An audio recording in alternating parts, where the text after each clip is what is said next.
Hey guys, in this video I'm going to show you how to add collaboration in Instagram post after posting. So let's go to the Instagram and make sure that you are using the latest version of Instagram, right?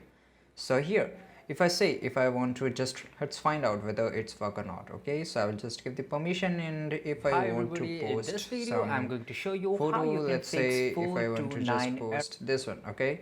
And after that, it's just an example, then you have to just click on the forward button, which is on top right side corner, and if you want to edit it, then you can edit. And here we can see that we can post here, so just click on the tag, and if you want to add collaboration, you can just invite here. But as the video topic says that we can add collaboration in Instagram post after posting, right? So you have to just tag a person. Let's say if I want to just add some person, for example, let's say I want to tag this one, okay?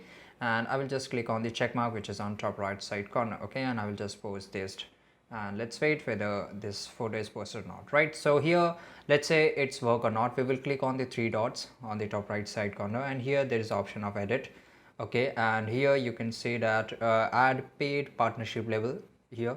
If you want, you can add that, but right now, and here you can see if I want to remove this person in a tag, I can just remove it. But as soon as I remove it, you can see that the add a person or tag a person, that feature has been removed. So as you can see here that right now there is a no feature of collaboration in Instagram post after posting. So when you're posting some photos or videos or reels, you can you can add a collaborator at that time, but after posting it, there's a no such feature, right? So this is it, guys. I hope you found this video really useful. If you did, then like this video right now, subscribe our channel, and make sure that you also press the bell icon, right? See you in the next video. Till that time, take care. Goodbye.